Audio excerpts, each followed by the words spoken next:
and welcome to Bhaduri Foundation. Today we will study class 12th NCERT Geography chapter 3rd Land Resources and Agriculture. We are recording all NCERT right from class 6th to 12th and uploading on our app Bhaduri Foundation. You can download that app and study all NCERTs. You can also subscribe our YouTube channel to get latest update. Let's start this chapter. इसमें important सारे जितने भी aspect है जिससे question बनते हैं वो पढ़ाया जाएगा आपको आपकी टाइम सेविंग के लिए। और इसको 2x स्पीड पे करके देखिए और 2 बार इसको सुने। Land use categories. Land use records are maintained by revenue department. इससे तुम्हारे MCQ जो है और सब्जेक्टिव क्वेश्चन दोनों तरीके के करने में हेल्प मिलेगी। The land use categories add up to reporting area which is somewhat different from the geographical area. जो लैंड यूज कैटेगरी उसमें एक रिपोर्टिंग एरिया होता है और एक जोग्राफिकल एरिया होता है। The survey of India is responsible for measuring the geographical area. Geographical area को मेजर करने की जो रिस्पॉन्सिबिलिटी है वो सर्वे ऑफ इंडिया की है, ऑफ एडमिनिस्ट्रेटिव यूनिट है वो इंडिया की। The difference between the two concepts are that while the former means ये reporting area changes somewhat depending on the estimate of the land revenue records. The latter मतलब जो geographical area does not change and stage fixed as per the survey of India measurement. मतलब geographical area तो same रहेगा, stagnant रहेगा, fix रहेगा, जबकि reporting area change हो सकता है। The land use categories as maintained in the land revenue. Land use category जो है जो कि लैंड रेवेन्यू डिपार्टमेंट मेंटेन करता है वो इस तरीके के है। जैसे फॉरेस्ट, एक कैटेगरी फॉरेस्ट की है। It is important to note that area under actual forest cover is different from areas classified as forest. The latter is the area which the government has identified and demarcated for forest growth. The land revenue records are consistent with the latter definition. Thus, there may be an increase in this category without an increase in the actual forest cover में अगर increase ना भी हो तो भी जो forest area में increase हो सकता है रिपोर्टिंग एरिया में जो एक्चुअल फॉरेस्ट एरिया है। Barren and waste land. The land which may be classified as waste land such as barren hilly terrains desert land ravines etcetera normally can not be brought under cultivation with the available technology. तो barren और waste land उसे कहते हैं जिसको हम cultivation के अंदर नहीं ला सकते, जो भी हमारी अवेलेबल टेक्नोलॉजी है उसके हिसाब से। Land put to non agricultural uses. वो लैंड जो कि नॉन एग्रीकल्चर यूजेस में ली जाती है। Land under settlement, rural and urban infrastructure, road, canals etcetera, industry, shops etcetera are included in this category. तो ये नॉन एग्रीकल्चर पर्पस की लैंड होती है जहाँ पे इंफ्रास्ट्रक्चर, इंडस्ट्री और ह्यूमन सेटलमेंट होता है। एरिया अंडर परमानेंट पैस्चर और ग्रेजिंग लैंड्स। कुछ लैंड परमानेंट पैस्चर होती है, जैसे most of this type land is owned by the village, panchayat और द गवर्नमेंट ओनली। तो जो परमानेंट पैस्चर होता है वो विलेज, पंचायत या गवर्नमेंट के एरिया होता है। Only A small proportion of this land is privately owned. बहुत कम प्रोपोर्शन ही परमानेंट पैस्चर जो है वो प्राइवेट लैंडर्स के पास होता है। The land owned by the village panchayat comes under the common property resource. तो कॉमन प्रॉपर्टी रिसोर्स क्या होते हैं ये क्वेश्चन बनता है। जो भी land owned by the village panchayat है उसे कॉमन प्रॉपर्टी रिसोर्सेस बोल सकते हैं क्योंकि वो कॉमनली यूज होते हैं by the villagers. Culturable waste land क्या होती है? Any land which is left fallow, uncultivated land कोई पड़ी है, ठीक है, for more than 5 years is included in this category. 5 साल से ज़्यादा अगर कोई फॉलो लैंड पड़ी है तो वो कल्चरेबल वेस्ट लैंड है। करंट फॉलो लैंड क्या होती है? This is the land which is left without cultivation for one or less than one agriculture year. जो एक या एक से कम साल से फॉलो लैंड पड़ी है, अनकल्टिवेबल पड़ी है, तो उसे करंट फॉलो लैंड बोलते हैं। Fallow other than current fallow, तो this is also a cultivable land which is left uncultivated for more than a year. एक साल से ज़्यादा से और 5 साल से कम टाइम के लिए जो फॉलो लैंड पड़ी है उसको करंट फॉलो, और वो करंट फॉलो नहीं है, मतलब कि एक साल से कम नहीं है, तो वो फॉलो अदर देन फॉलो में आती है। Net area sown, the physical extent of the land on which crops are sown. Physical ज़मीन जितनी पे क्रॉप लगाई जाती है, बोई जाती है और हार्वेस्ट की जाती है, उसे नेट सोन एरिया बोलते हैं। Land use change in India, अब इंडिया में लैंड यूज में चेंज आ रहा है कुछ। Land use in a region to a large extent is influenced by the nature of economic activities carried out in that region.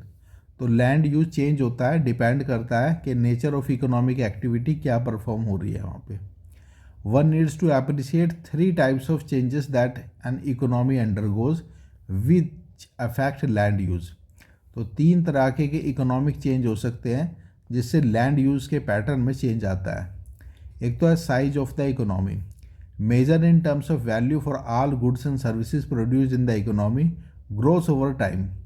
तो size of the economy grows over time, as a result increasing population, change in income level, available technology and associated factors, as a result the pressure on the land will increase। तो क्योंकि income भी बढ़ेगी, population भी बढ़ेगी, technology भी बढ़ेगी, तो land पे प्रेशर भी बढ़ जाता है with time, and marginal lands would come under use.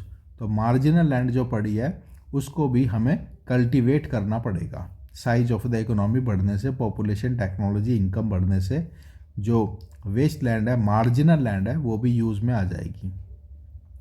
Secondly the composition of the economy, दूसरा जो फैक्टर है वो इकोनॉमी का कंपोजिशन है, which undergo a change over a time. Time के साथ साथ कंपोजिशन में इकोनॉमी के चेंज आता है। In other words the secondary and टर्जरी sectors usually grow much faster than the primary sector, specifically the agriculture sector. तो secondary और टर्जरी sector बहुत स्पीड से बढ़ते हैं in comparison to primary sector.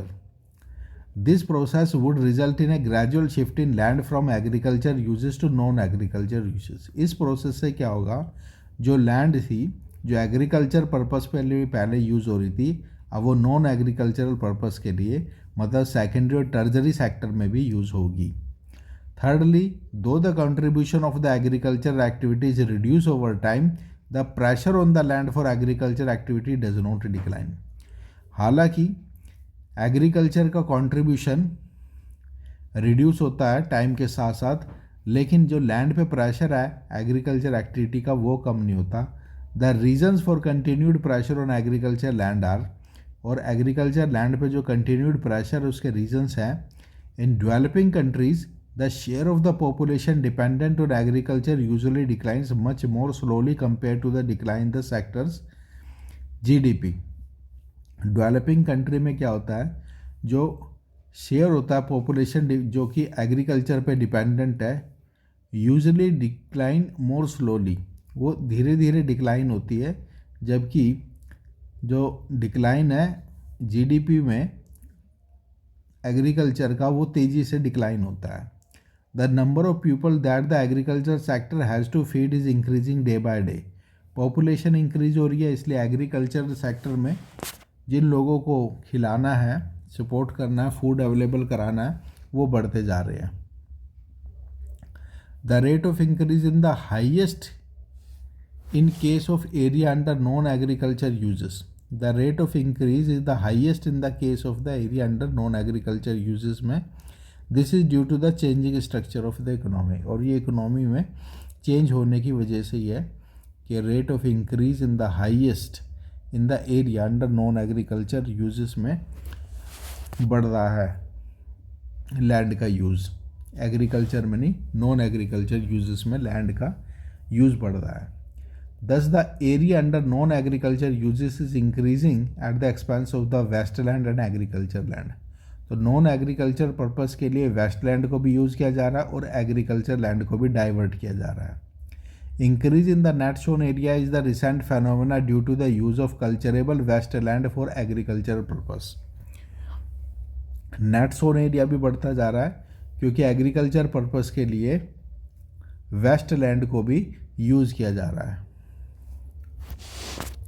The four categories that have registered a decline are barren and wasteland, culturable and wasteland area under pressure, under pastures and tree crops and fallow lands. Four category कौन सी है? That है registered a decline, जिसमें land का use decline हुआ है, वो है barren and wasteland, culturable wasteland, area under pastures और tree crops. The following explanation can be given declining trends. और क्यों है ये declining trends? As the pressure on land increased both from the agriculture and non agriculture sector, the wasteland and culturable wasteland have witnessed decline over time. क्योंकि land पे pressure बढ़ गया है, agriculture purpose के लिए और नॉन एग्रीकल्चर पर्पस के लिए भी लैंड का यूज़ हो रहा है, तो जो वेस्ट लैंड है उनका यूज़ बढ़ गया है। Culturable wasteland had witness decline over time. तो वेस्टलैंड जो है वो कम है, इतनी ज़्यादा नहीं है। The decline in the land under pastures, the decline in land under pastures and grazing lands can be explained by the pressure from agriculture land. अब क्योंकि जो पैस्चर और ग्रेजिंग लैंड भी अब घटती जा रही है, क्योंकि उस ज़मीन को डाइवर्ट किया जा रहा है एग्रीकल्चर लैंड के रूप में। Illegal encroachment due to the expansion of cultivation on common pasture lands is largely responsible for this. Common pasture land पे illegal encroachment हो रहा है एग्रीकल्चर का, तो वो डिक्लाइन हो रहा है। Common property resources village panchayat के होते हैं, पब्लिक यूज़ करती है, कोई भी कॉमन किसान उसको यूज़ कर सकता है, उसे बोलते हैं common property resources. Land according to its ownership can broadly be classified under two broad heads. Land को ओनरशिप के बेसिस पे दो भागों में डिवाइड किया जा सकता है। एक तो है प्राइवेट लैंड, दूसरा है कॉमन प्रॉपर्टी रिसोर्सेस और कॉमन लैंड।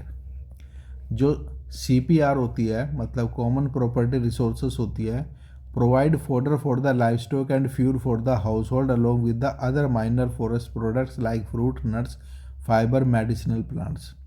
तो सभी जन को, सभी विलेजर्स को लाइव स्टॉक के लिए फोडर प्रदान करती है, फ्रूट, नट्स और मेडिसिनल जो प्लांट्स है उसको वो प्रोवाइड करती है कॉमन प्रॉपर्टी रिसोर्स में। इन rural area such land is of particular relevance for the livelihood of the landless and marginal farmers के लिए कॉमन प्रॉपर्टी जो रिसोर्सेस होते हैं वो बहुत ही अहम होते हैं, बहुत इंपॉर्टेंट होते हैं, क्योंकि उनके पास कॉमन ऐसा कुछ प्राइवेट पैस्चर नहीं होते। And other weaker section since many of them dependent on income from their livestock due to the fact that they have limited access to land. अब क्योंकि उनके पास लैंड का एक्सेस मिनिमम होता है, limited होता है, तो मार्जिनल फार्मर्स, ठीक है, वीकर सेक्शन के लिए ये कॉमन प्रॉपर्टी रिसोर्सेज बहुत ही इंपॉर्टेंट है। Common property resources are also important for women as most of the fodder and fuel collection is done by them in rural areas. Common property resources women's के लिए भी बहुत important है, क्योंकि ज़्यादातर fodder collection और fuel collection का काम रूरल एरिया में वुमेन ही करती है।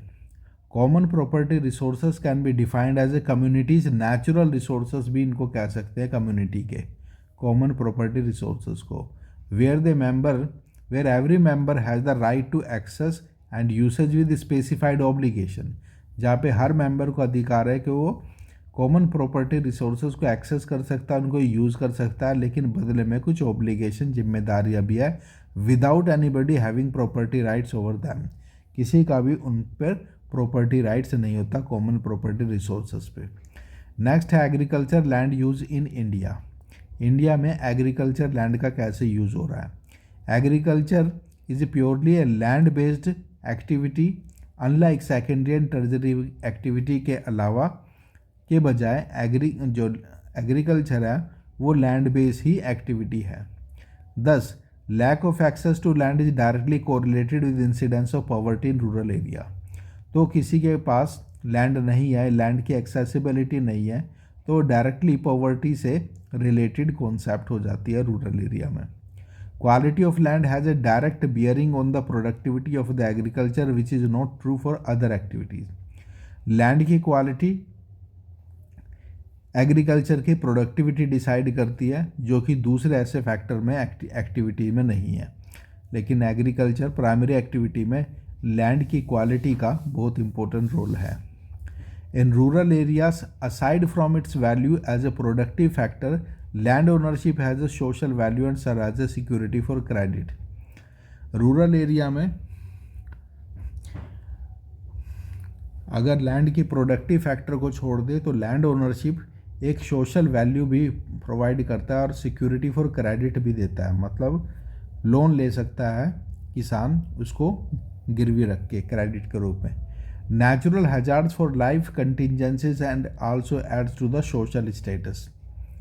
नेचुरल हैजार्ड्स और कंटिजेंसीज के टाइम में भी लैंड काम आती है, aids to the social status. और लैंड की ओनरशिप सोशल स्टेटस को भी बढ़ाता है।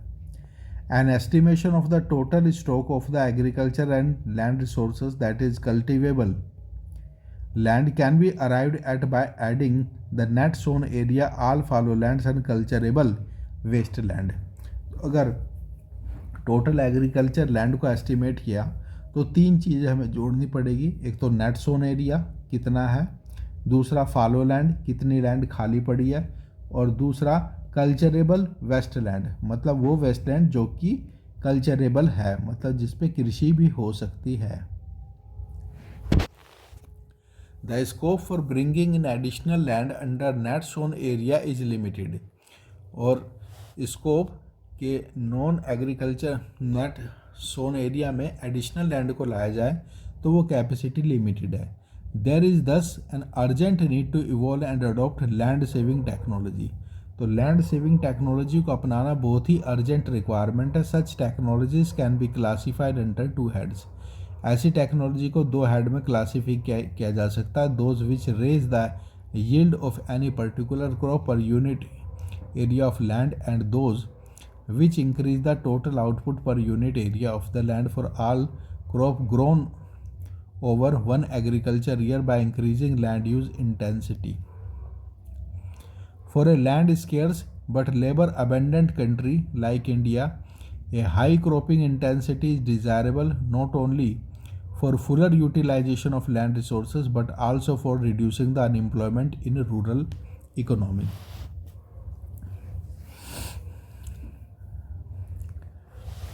The cropping intensity is calculated as follow.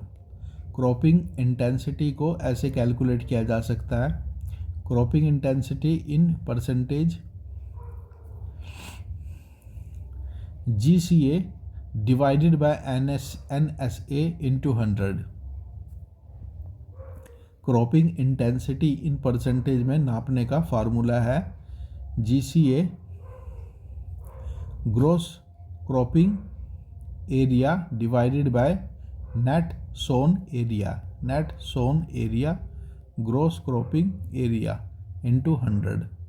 Cropping season in India. India में क्या क्रॉपिंग सीजन है? एक तो खरीफ है, ये जून से सितंबर में क्रॉपिंग होती है। रबी अक्टूबर से मार्च में, और जैद अप्रैल से जून में। खरीफ में कौन सी फसल आती है? राइस, गेहूँ नहीं, चावल, मेज, रागी, जवार एंड ग्राउंडनट। रबी में कौन सी आती है? राइस, मेज, रागी, ग्राउंडनट। नॉर्दर्न स्टेट्स में है राइस, कॉटन, बाजरा, मेज, ज्वार, तूर। रबी में वीट, गेहूं इम्पोर्टेंट है, ग्राम, रैपसीड, मस्टर्ड। और जैद में vegetable, fruits and fodder. Cropping season in India. There are 3 distinct cropping seasons in the northern and interior parts of the country, namely Kharif, Rabi and Zaid. The Kharif season largely coincide with the southwest monsoon. Kharif का जो season है वो south west monsoon से coincide करता है, उसी time आता है, under which cultivation of tropical crops such as rice, cotton, jute, jowar, bajra and tur is possible. The rabi season begins with the onset of winter in October, November and ends in the March, April.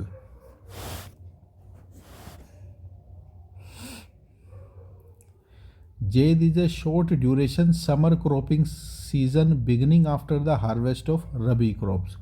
Rabi crop के बाद जैद का season आता है.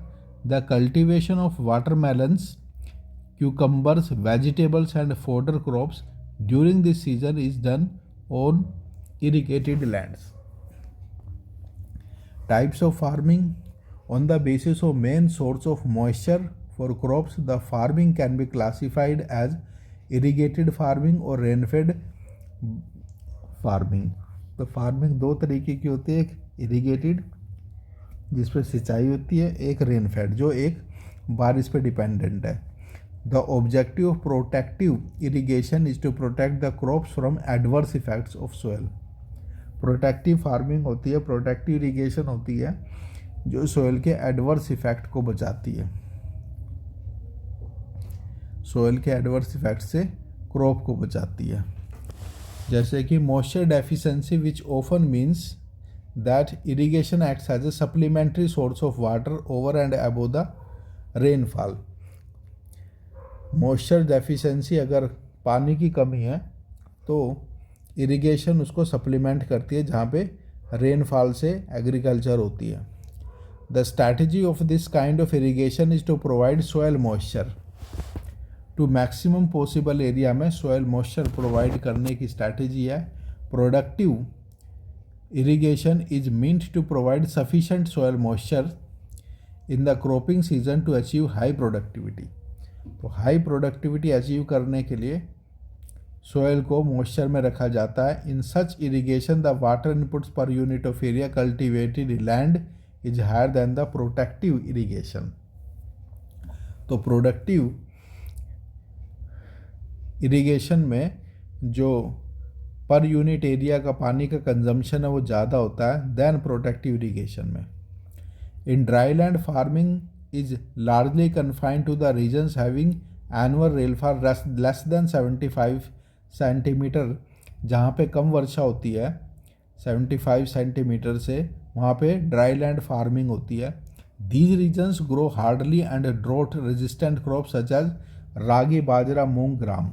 तो ऐसी फसलें वहाँ उगाई जाती है जो ड्रॉट रेजिस्टेंट होती है, जहाँ पे सूखे का कोई असर नहीं होता जिन फसलों को.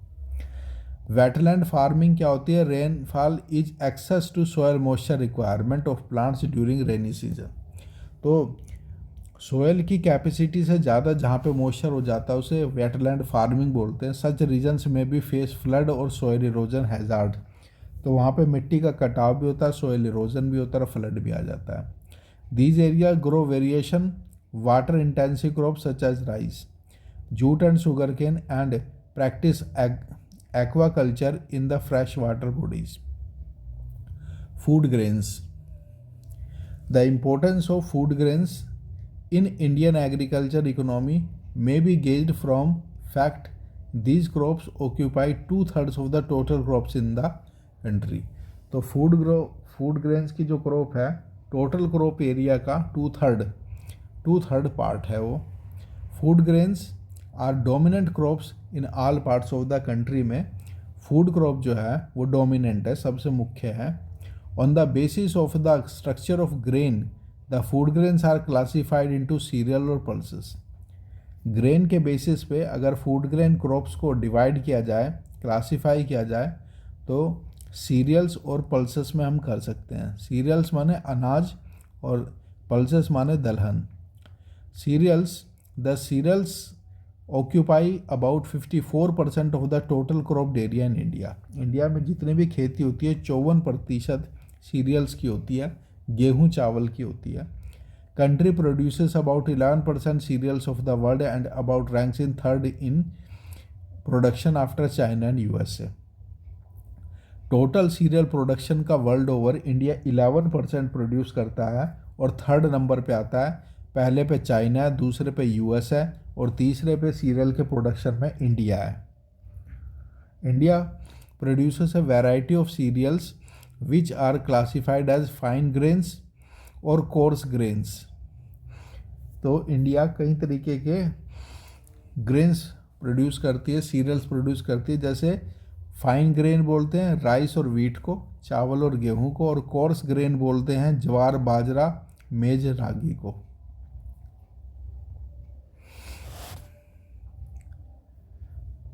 Rice is a staple food for the overwhelming majority of the population in India में राइस जो है वो स्टेपल फूड माना जाता है। Though it is considered to be crop of a tropical humid area, it has about 3000 variety which are grown in the different agro climatic zone में 3000 से भी ज़्यादा वैरायटी का चावल उगाया जाता है। In West Bengal farmers grow 3 crops of a rice. West Bengal में किसान 3 फसल उगाता है चावल की, जिसको ओस, अमन और बोरो बोलते हैं। But in the Himalayas and north western parts of the country it is grown is kharif crop. लेकिन नॉर्थ और नॉर्थ वेस्टर्न इंडिया में इसको खरीफ क्रॉप के रूप में उगाया जाता है during the south west monsoon season. India contributes 22.07% of the rice production in the world. India total चावल प्रोडक्शन का वर्ल्ड ओवर 22.07% प्रोड्यूस करता है और रैंक्ड सेकंड और सेकंड नंबर पे है आफ्टर चाइना इन 2018 में। After 1/4 of the total cropped area in the country is under rice cultivation. Total cultivation का 1/4 भाग राइस कल्टीवेशन के लिए डेडिकेटेड है। West Bengal, Uttar Pradesh, Punjab are the leading rice producing states in the country. Genetically improved varieties of seed, relatively high usage of fertilizers and pesticides, and lower levels of susceptibility to the crops of the pest due to dry climatic conditions are responsible for the higher yield of rice in the region। तो चावल की per hectare yield ज़्यादा होने का क्या कारण है? एक तो जेनेटिकली इम्प्रूव्ड सीड्स अब यूज़ कर रहे हैं हम, हाई यूज़ ऑफ फर्टिलाइज़र ज़्यादा यूज़ कर रहे हैं, पेस्टिसाइड यूज़ कर रहे हैं, और susceptibility to crops to the pest due to climatic conditions, pest से बचाने के लिए, पेस्ट से भी बच रहा है क्लाइमेटिक कंडीशन के लिए। तो ये फैक्टर है जिससे कि हमारे चावल की जो यील्ड है वो ज़्यादा है। वीट पढ़ते हैं अब। Wheat is the second most important cereal crop in India after rice. चावल के बाद सेकेंड नंबर गेहूं का आता है। It is primarily a crop of temperate zone की ये फसल है। Hence it is cultivation India is done during the winter, ठंड के टाइम रबी सीजन में गेहूं का उत्पादन होता है, इसलिए about 14% of the total cropped area in the country is under wheat cultivation. Total cultivation का 14% पार्ट जो है वीट कल्टीवेशन के लिए डेडिकेटेड है इंडिया में। Uttar Pradesh, Madhya Pradesh, Punjab, Haryana, Rajasthan leading wheat producing states हैं। Jowar, the core cereals together occupy about 16.15% of the 50% the total crop area in the country. Total crop area का 16.50% jowar produce करता है area. India Maharashtra alone produces more than half of the total jowar production in the country. आधे से भी ज़्यादा 50% से भी ज़्यादा ज्वार का जो प्रोडक्शन इंडिया में होता है वो महाराष्ट्र में होता है।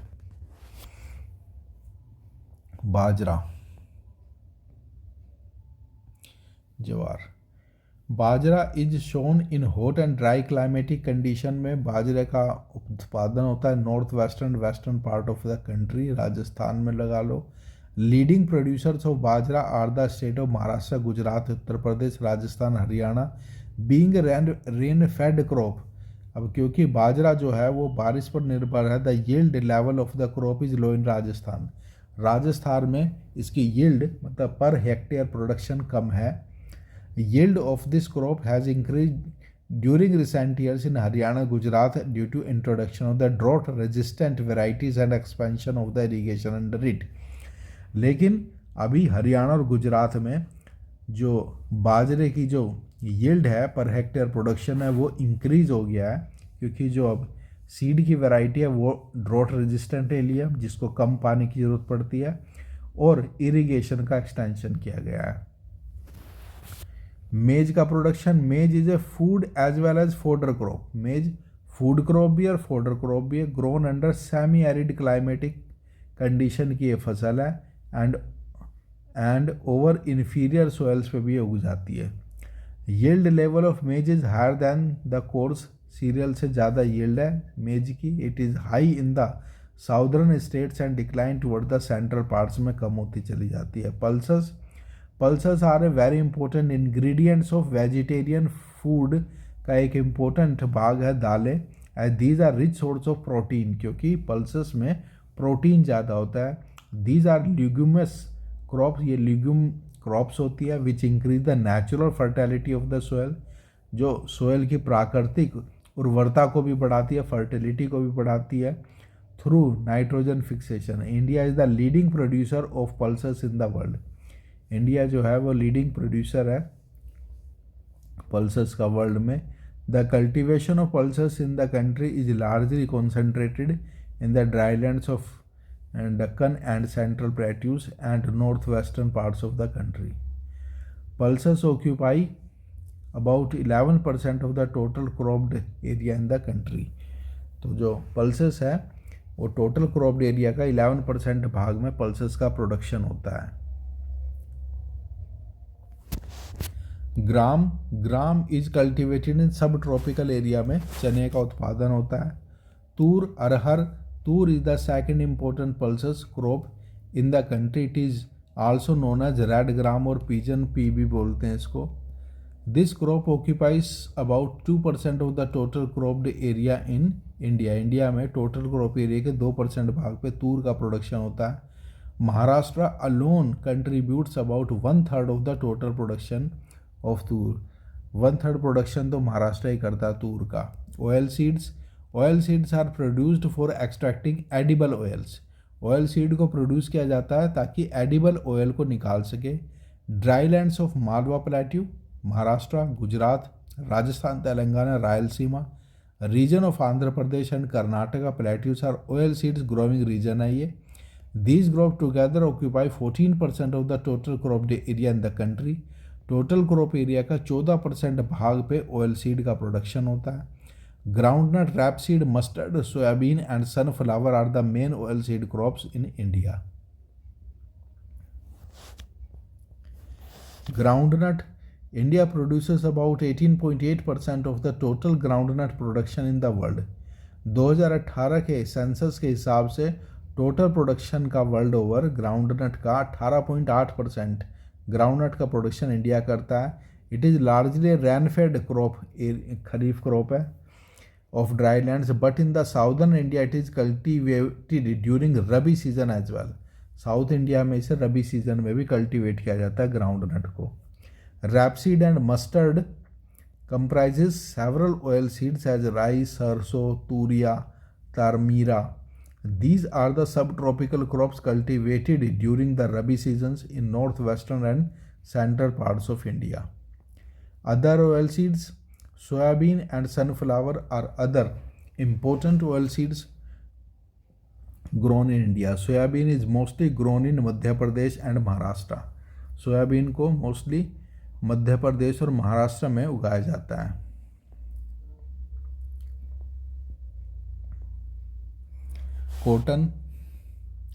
Cotton is tropical crop. Cotton एक ट्रॉपिकल क्रॉप है grown in kharif season in semi arid areas of the country. India lost a large proportion of cotton growing area to Pakistan during partition. काफ़ी कॉटन प्रोड्यूसिंग एरिया पाकिस्तान में चला गया था partition के दौरान। Jute का production, jute is used for making coarse cloth, bag, सैक्स, बोरी बनाने के लिए, डेकोरेटिंग आइटम बनाने के लिए जूट का प्रयोग होता है। It is a cash crop in West Bengal में कैश क्रॉप है adjoining eastern parts of the country. India lost large jute growing areas to East Pakistan. Bangladesh में बहुत सारा पार्ट जूट ग्रोविंग एरिया का चला गया था ड्यूरिंग पार्टीशन के टाइम में। At present India produce about 3/5 of the jute production of the world. पूरे जूट प्रोडक्शन का वर्ल्ड में 3/5 पार्ट जो है वो इंडिया प्रोड्यूस करती है। West Bengal accounts for about 3/4 of the production in the country. और टोटल प्रोडक्शन जो भी जूट का इंडिया में होता है 3/4 वेस्ट बंगाल में होता है। Bihar and Assam are the other jute growing areas है। Sugar cane is a crop of tropical area की क्रॉप है sugar cane. Under rainfed conditions it is cultivated in sub humid and humid climate but it is largely an irrigated crop in India. In Indo Gangetic plain its cultivation is largely concentrated in Uttar Pradesh. Sugar cane growing area in the western India is spread over Maharashtra and Gujarat.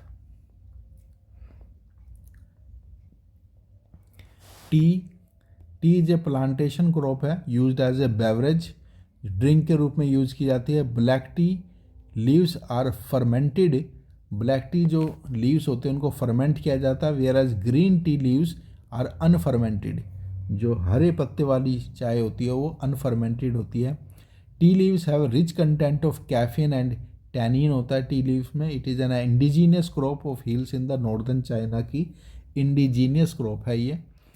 Tea is also cultivated in lower slopes of Nilgiri hill के lower slope में भी चाय का उत्पादन होता है। Cardamom hills in the Western Ghat में भी चाय का उत्पादन होता है।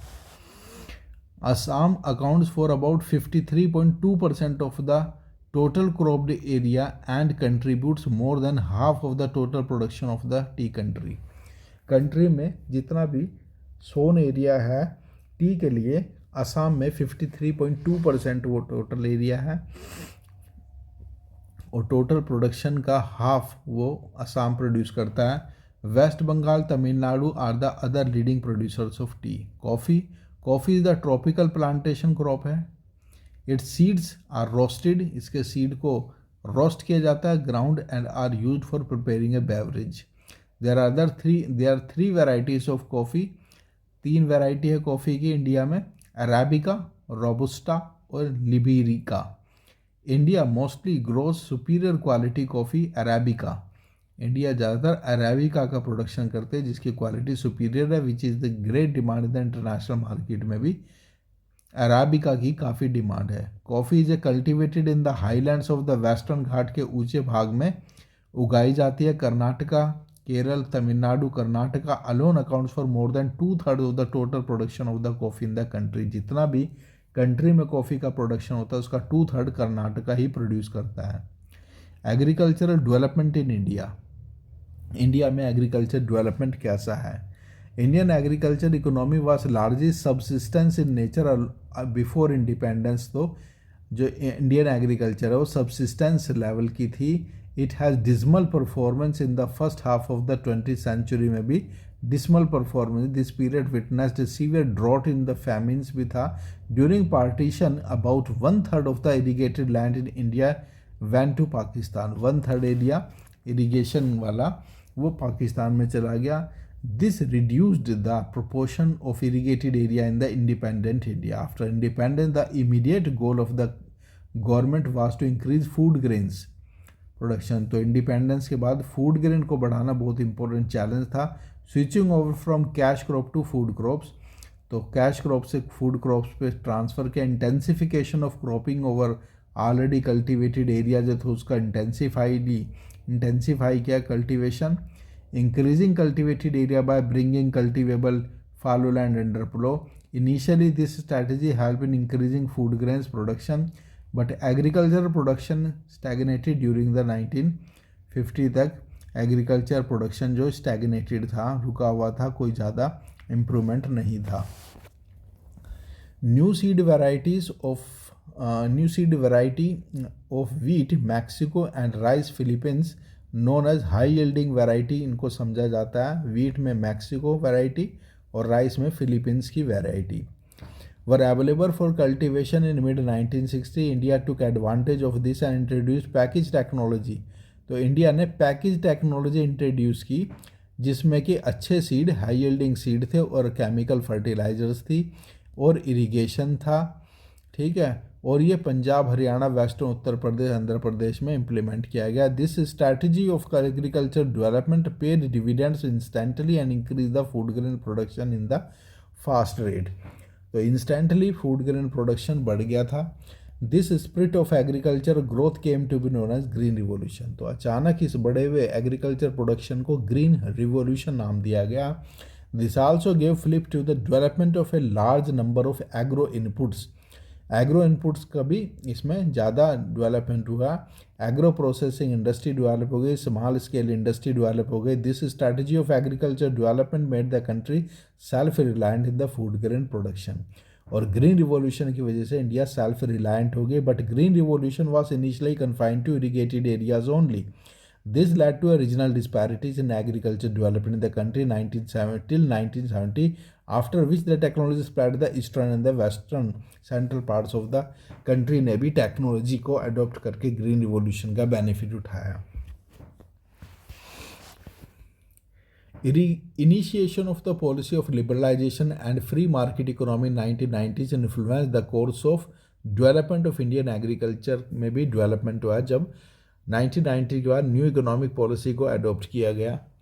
National mission for sustainable agriculture. National mission for sustainable agriculture is to make agriculture more productive, sustainable, remunerative और क्लाइमेट रेजिस्टेंस। तो जो नेशनल मिशन है एग्रीकल्चर को सस्टेनेबल बनाने के लिए, वो एग्रीकल्चर को मोर प्रोडक्टिव बनाता है, सस्टेनेबल बनाता है, रिम्यूनरेटिव मतलब ज़्यादा पैसे कमाने वाली बनाता है, और क्लाइमेट रेजिस्टेंट बनाता है, क्लाइमेट से जो एग्रीकल्चर को कोई फ़र्क ना पड़े। By promoting location specific irrigation और composite farming, the government has been promoting organic farming. Government अब ऑर्गेनिक फार्मिंग को प्रमोट कर रही है in the country through the scheme of Paramparagat Krishi विकास योजना के अंतर्गत, और राष्ट्रीय विकास योजना में ऑर्गेनिक फार्मिंग को ज़्यादा प्रमोशन दिया जा रहा है। Growth of agriculture output and technology. Production and yield of many crops such as rice, wheat has increased in an impressive rate. Among the other crops, production of sugarcane, oilseeds, cotton has also increased appreciably. Expansion of irrigation has played a crucial role. Irrigation बढ़ने से भी crucial role play हुआ है agriculture के output में। It provided basis for introduction of modern agriculture technology such as high yielding variety seeds, chemical fertilizer, pesticide and farm machine. Consumption of chemical fertilizers has increase 15 times since 60s के बाद fertiliser का consumption 15% बढ़ गया है। Since the high yielding varieties are high susceptible to pest and disease, the use of pesticide has increase significantly since 1960। क्योंकि जब भी हम हाई यील्डिंग वेराइटी सीड्स को यूज़ करते हैं तो they are more susceptible for the attack of the pest, that is why the use of the pesticide has also increase significantly since 1960. Farmers Portal in India. Farmers Portal is platform for the farmers to seek any information related to agriculture.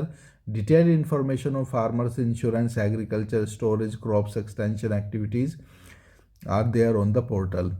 Problem of Indian agriculture की क्या problem है? Most of the agriculture problems in the country are region specific problems है। एक जैसी problem through out India नहीं है, region specific है, local problems है इंडियन एग्रीकल्चर की। Yet there are some problems which are common in range from the physical constant to the institutional hindrance. कुछ common भी प्रॉब्लम है। Dependence on erratic monsoon. तो सबसे बड़ी प्रॉब्लम तो ये है कि जो मानसून है वो इरेटिक है, कभी आता है कभी नहीं आता। तो सबसे बड़ी प्रॉब्लम ये है। Irrigation covers only about 33% of the cultivated area. तो टोटल कल्टिवेटेड एरिया इंडिया का उसमें सिर्फ 33% ही इरीगेटेड है। The crop production in the rest of the cultivated land directly depends on the rain. बाकी सारा एरिया रेन पे डिपेंडेंट है। Poor performance of the south west monsoon also adversely affect the supply of the canal water for irrigation. और जब south west monsoon ठीक से नहीं आता तो कैनल इरीगेशन पे भी उसका असर पड़ता है। On the other hand the rainfall in the Rajasthan and other drought prone areas is too meagre and highly unreliable. Rajasthan जैसे एरिया में बहुत ही कम वर्षा होती है और बहुत ही अनरिलायबल है। लो प्रोडक्टिविटी, ये भी एक प्रॉब्लम है इंडियन एग्रीकल्चर की। The yield of the crops in the country is low in comparison to international level के कंपेयर करें तो इंडिया की प्रोडक्टिविटी बहुत ही कम है हर एक फसल में। Per hectare output of the most of the crops such as the rice, wheat, cotton and oil seeds in India is much lower than that of the USA। USA Russia से भी कम है, Japan से भी कम है। Because of the very high pressure on the land resources, the land product labour productivity in the Indian agriculture is also very low comparison to the international level. क्योंकि land पे बहुत प्रेशर है, इसलिए जो लेबर की productivity है वो भी इंटरनेशनल कंपैरिजन में इंडिया की बहुत कम है। कॉन्स्टेंट्स ऑफ फिनेंशियल रिसोर्सेज, ये भी एक इंडियन एग्रीकल्चर की प्रॉब्लम है कि एग्रीकल्चर जो फार्मर्स है वो इंडेटेडनेस, मतलब उनको कर्ज चढ़ा हुआ है और वो फाइनेंशियल रिसोर्सेज उनके पास कम है। The inputs of the modern agriculture are very expensive. Modern agriculture के जो इनपुट्स हैं वो बहुत ही एक्सपेंसिव और महंगे हैं। This resource intensive approach has become unmanageable for marginal and small farmers as they have very meager or no saving to invest in agriculture. To tide over these difficulties, most of such farmers have resorted to availing credit from various institutions and moneylenders. Crop failures and low returns from agriculture have forced them to fall in the trap of indebtedness. क्योंकि बार बार crop fail हो जाती है और लो returns आता है agriculture में, तो वो कर्ज के चुंगल में फंस जाते हैं। लैक ऑफ लैंड रिफॉर्म्स भी एक एग्रीकल्चर प्रॉब्लम है इंडिया में। Indian peasantry had been exploited for a long time as they had been unequal distribution of land. क्योंकि इक्वल डिस्ट्रीब्यूशन नहीं लैंड का है, तो इसलिए उनका एक्सप्लॉइटेशन हुआ है। Among the 3 revenue systems operational during British rule, जैसे कि महलवारी, रैयतवाड़ी, जमींदारी प्रथा जो थी, the last was one of the exploited for the peasants, वो पीजेंट्स के लिए शोषणकारी थी। Small farmer size and fragmentation of land holding भी एक प्रॉब्लम है इंडियन एग्रीकल्चर की। There are a large number of marginal and small farmers है country में। The average size of the land holding shrinking under increasing, और जो average size है farm का वो बहुत ही सिकुड़ता जा रहा है, श्रिंक होता जा रहा है, पॉपुलेशन प्रेशर है। Further more in India the land holdings are most fragmented. India में जो लैंड होल्डिंग्स है वो बहुत टूटती जा रही है, फ्रैगमेंटेड है, डिवीज़न होता जा रहा है, जिसपे कि एग्रीकल्चर जो है वो करनी वो प्रॉफिटेबल नहीं रहती। लैक ऑफ कमर्शलाइजेशन भी एक प्रॉब्लम है एग्रीकल्चर की, इंडियन एग्रीकल्चर के। Large number of farmer produce crops for self consumption only. These farmer do not have enough land resources to produce more than their requirement. उन किसानों के पास इतनी land ही नहीं है कि वो कमर्शियल पर्पस के लिए प्रोड्यूस कर पाएँ, तो वो सेल्फ कंजम्पशन के लिए बस प्रोड्यूस कर पाते हैं।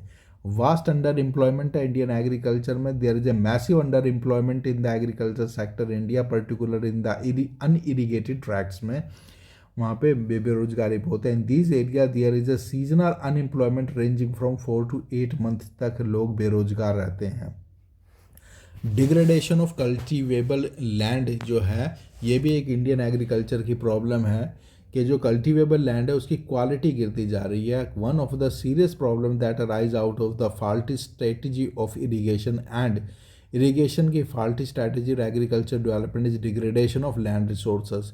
This is serious because it is led to depletion of soil fertility. इससे सोयल की फर्टिलिटी खत्म हो जाती है। A large tract of agriculture land has lost its fertility due to alkalinization और salinization of the soils and water logging. तो बहुत बड़ी मात्रा में जो एग्रीकल्चर लैंड है वो अल्कलाइजेशन और सैलिनाइजेशन की वजह से और वाटर लॉगिंग की वजह से वेस्ट हो गई। Excessive use of chemical such as insecticide, pesticide has led to the concentration of toxic amounts in the soil profile.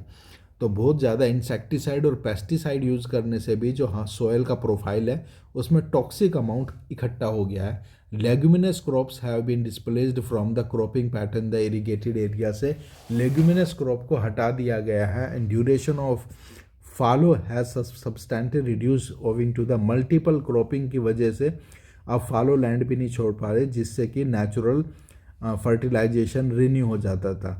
This has obliterated the process of natural fertilization such as nitrogen fixation।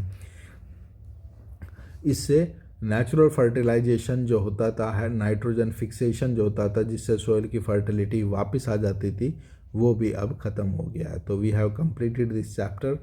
Subscribe our YouTube channel to get latest update on all educational items.